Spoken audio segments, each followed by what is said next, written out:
Hey there everyone, AJ back again for the Mighty Gluestick channel. I make videos about Dungeons & Dragons lore full-time. Check out the rest of my channel for hundreds of vids just like this one if you enjoyed it. I upload at least a couple of times per week. Returning to the sea of the Forgotten Realms, we dive down into the very deepest parts of the Great Oceans and the Inner Sea. If we take a look at the world map of Toril for a moment, we can locate the Trackless Sea off the Sword Coast and the Shining Sea, the Inner Sea, the Sea of Fallen Stars, and if we look at a comparative map, we can get a very good idea of the scale and distance and also the general climate of these various territories as well. Today we're going to talk about the Merrow, but also much more. Mythologically, Merrow come to us from Ireland. They have a strange parallel with the Redcap. What is it with Fae and Redcaps anyway? These Irish mermaids were directly imported into the cultural collective via Homer's Odyssey and are versions of the Sirens, but of course Dungeons & Dragons, as is so often the case, has taken the name of the mythological creature and created its own body of lore, quite different and in this case tied into the overall D&D lore. In Magic the Gathering, the card game lore, Merrows are also a type of merfolk native to the plane of Lorwyn, also known as Shadowmoor. They are friendly freshwater merchants, healers and guides, dwellers in the clear streams of the sunny aspect of the plane, the area known as Lorwyn, and there is also a mischievous, more roguish kind who live in the brackish water, who are looters and assassins dwelling in the bogs of the Shadowmoor, or the dusk area of the plane. In Dungeons & Dragons, Merrow first appeared in the Monster Manual 2 in 1983, but it is not as a merfolk at all. It was an aquatic ogre variant, believe it or not, with green scaled skin and webbed hands and feet. 5th edition D&D has departed completely from that version and taken the Merrow back to their mythological roots, but with a very distinctive twist. In the deep seas of Toril, mainly the chasms and rifts of the ocean floor that plunge down into the unknown, there are horrors that are best left very well alone, including slumbering kraken and long-forgotten primordial beasts, terrible weapons of the past, and treasures lost at sea, sunken and irretrievable. In shallower ocean areas, sea mountain ranges, island chains, and closer to the continental shores, the aquatic sentient races thrive. Some are every bit as curious, adventurous, and often as foolhardy as the humanoids of the surface world. Merfolk explorers do go on missions into the deep to seek out lost treasures and identify possible resources, as well as chart forbidden zones where things of tremendous danger are located. On one such foray, long ago, saw a group of merfolk adventurers stumble across a long-lost shrine of some kind, where amazing statues and relics were left behind. Covered in strange growths and unique, somewhat twisted local wildlife, they had no idea that this was a shrine made by the slaves of the Ixtachitl. I just pronounced the word the way Gary Gygax suggests in Dragon Magazine number 93 as Ixtachitl, although I believe Ixtachitl is more correct. These evil creatures dwell in the warmer ocean zones, resemble manta rays, and are fiercely loyal to the demon lord Demogorgon. The place the merfolk explorers discovered was a shrine to the demon prince, but they had no idea that this was the case and took a significant, large relic from the place all the way back to their home reef, where inevitable disaster ensued. The idol was presented to their king, and he, along with the rest of the tribe, fell instantly to the mind-altering influence of the demon lord. Though at this point Demogorgon had no idea of the idol's whereabouts or the merfolk tribe. This was just a lingering demonic taint built into the idol itself, which is still very much in existence, I should add, though the current location is a bit vague, so you can put it wherever you like.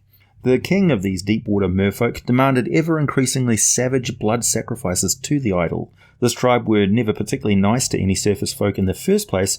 They had even made war with other merfolk and sea elves, tritons, and were the bane of ocean-going vessels for many years, almost as bad as the Sahuagin and Ixtachitl themselves.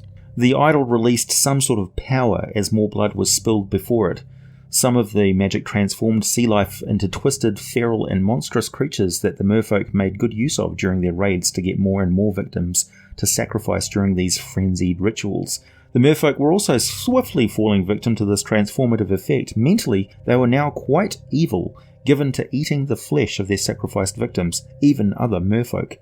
When the rituals were of a sufficiently insane level of depraved savagery, reality itself tore asunder and a rift to the abyss opened, raw and uncontrolled. The merfolk, who were not all slaughtered as you might expect, but instead spread out into the demonic realm within the abyss, ruled over by powerful demons in service to Demogorgon, most notably the Wastreliths and their aquatic minions.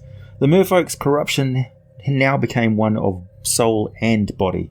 They physically transformed into monstrous entities, not that different from the demons they now consorted with.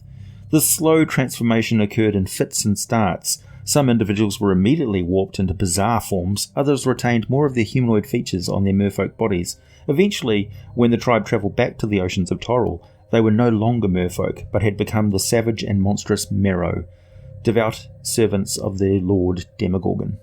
This didn't instantly make them friendly allies with any other monstrous undersea creatures. They may serve the same master, but Ixatzarchitl are still the enemies of the Merrow and regularly murder each other whenever they meet. The evil manta rays are often led by vampire clerics and dwell in massive aquatic labyrinthine lairs stocked with many slaves who slowly excavate more and more twisting chambers for their masters. Merrow may sometimes invade and murder every living creature in one of these lairs, taking it over for themselves and mark their territory in a distinctive and particularly gruesome manner. If you come across 30-metre long straps of deep green bull kelp, and tied to the ends of it are a great number of rotting bodies, all brutally murdered and often partially devoured, you'd best be aware that you are now in Merrow territory and are in mortal danger. Demogorgon is not fussy about who they kill, as long as the body count keeps piling up. He will feed small portions of his power back into the best killers in the Merrow tribes to make them better at killing. Merrow recognise that ganging up and hunting down victims in overwhelming numbers is by far the best way to capture as many victims as they can, to transport back to the proper shrine to sacrifice to Demogorgon, which has the best chance of granting them more demonic power. It is a simple system and forms the basis of their entire culture, such as it is.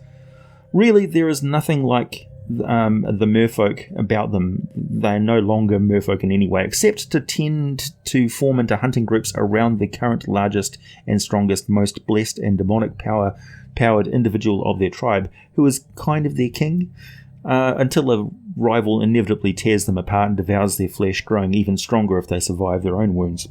Laws are almost non-existent, aside from a taboo against sacrificing their own offspring, which is any Merrow that has not participated in a raiding hunt, and brought back their own captured victims are still considered basically infants. Their sacrificial rites also include their mating frenzy, where the blood and excitement triggers their spawning reflex, with females and males clouding the red and gory water with released eggs and such. Merrow are hard enough to communicate with at the best of times, but during these sacrificial spawning episodes, it's unwise to get anywhere near them. When not engaged in savage acts of murder, they are preparing for it by fashioning the sort of harpoons they prefer to carry and use. Harpoon making is quite an obsession with them, and they have all sorts of techniques and crazy rituals involved to make the harpoons acceptable to Demogorgon, to essentially make them worthy of the hunt and lucky for the Merrow who uses them. If a Merrow has participated in a hunt and been unsuccessful in capturing a victim to take back to the sacrifice, they may even just throw away their harpoon, leaving it behind as clearly an unlucky and useless object, not acceptable to their demon lord. Finding an abandoned harpoon is the most likely way to identify that it was Merrow who were responsible for the death of everyone on board a drifting, blood-soaked merchant vessel, or empty buildings of a coastal fishing village. Merrow generally lair in caves or the previously mentioned captured labyrinths of the demon rays. They may camp in the wrecks of sunken ships and tend to make shrines to Demogorgon wherever they inhabit for more than a temporary stay. These shrines are where you will find their amassed treasures looted from their victims, along with grim trophies of skulls and sculptures made from bones. They pile up gold and jewels in hideous displays, along with barbs, hooks, and spikes, where victims are impaled, tortured, and eaten alive. Large scavenger beasts of the oceans are drawn towards these shrines for the rich pickings of offal and decay left behind, so you will find undersea purple worms, oozes, giant crabs, giant cephalopods, sharks, and quippers in higher numbers around Merrow territory, as well as other monstrous creatures twisted by the demonic power leaking out of all the shrines to Demogorgon and the inevitable presence of demons who all too frequently squeeze through into the material plane during these most intense sacrifice ceremonies. The Merrow tend to congregate where they can get a lot of victims, so they're never too far from any other intelligent beings, particularly surface folk. They attack ships where they can find them, but are also able to move onto the land in search of victims, although they are certainly not well adapted to moving out of the water. They can breathe air and water, have a movement speed of 10 feet per round on the land, though in theory they can dash 20 feet. They have a dexterity of 10 and a wisdom of 10, so they're not very agile and they don't have highly refined senses. They attack at night time, taking advantage of their 60-foot dark vision. They try to get as close to the targets as they can before ambushing them in large numbers, using their strength of 18 and constitution of 15 to overpower weaker beings. With a natural armor class of 13 and 6d10 plus 12, or between 18 and 72 hit points with an average of 45, they're more than a match for your average non-adventuring humanoid villager or fisherfolk, particularly as they will be attacking 2 or 3 on 1. They will first throw a harpoon to take out individuals they consider too troublesome to subdue and capture. These harpoons are plus 6 to hit, with a range of 20 feet. A long-range throw with disadvantage would be up to 60 feet. They do 2d6 plus 4 piercing damage, and if the target is anything less than gargantuan, it must succeed on a strength contest against a Merrow, or be pulled up to 20 feet towards the Merrow. So obviously the Merrow make and carry rope, most likely made from a combination of undersea plants and hair and entrails of murdered humanoids. Now there's nothing stopping the Merrow, one of them throwing the harpoon and 2 of them grabbing the rope, and you have to use a contested strength check against 2 Merrow combining their strength against you. That's quite possible with Merrow ganging up on others, because that's their way of operating. They will be attempting to drag those victims into the water where the other Merrow are. So they are throwing their harpoons onto ships while the Merrow are down in the water to drag people to their doom, where they have a much more advantageous method of killing people in the water. They can outmaneuver most people. They much prefer to close in and bite victims, making one bite or either a claw or harpoon attack each round. The claw or bite is also plus 6. The claws do 2d4 plus 4 slashing damage, and the bite does 1d8 plus 4 piercing damage. Underwater, they're much faster, with a base movement speed of 40 feet per round.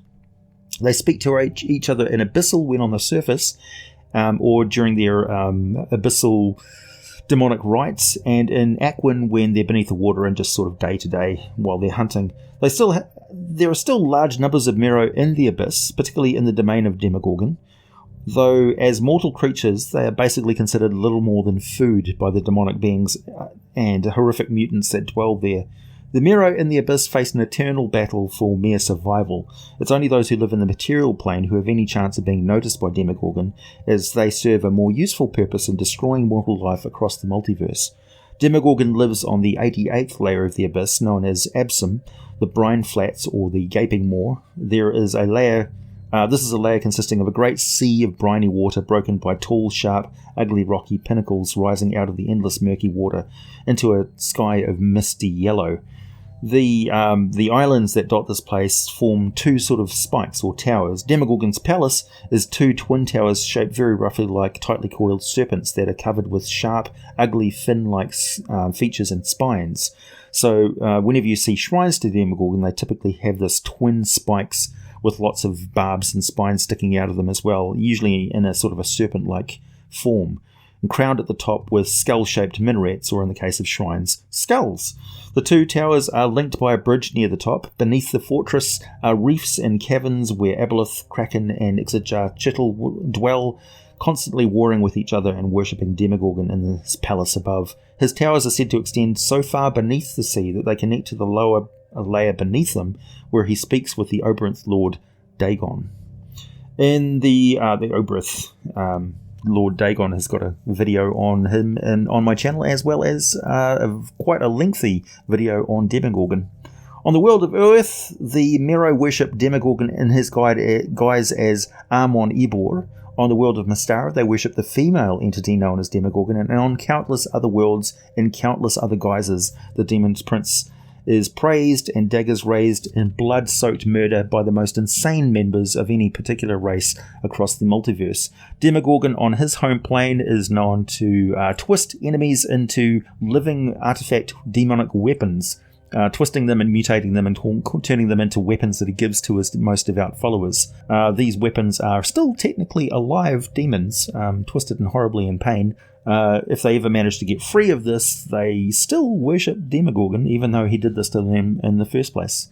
So that's an interesting artifact type thing that you can throw into your high-end bosses of Merrow cults. Like, subscribe, check out my Patreon for some exclusive content and all the full scripts for these videos, buy some merchandise, wear your geek with pride, check out Patron Blades for a mighty smooth shave, and as always, thanks for listening, and I'll be back with more for you very soon.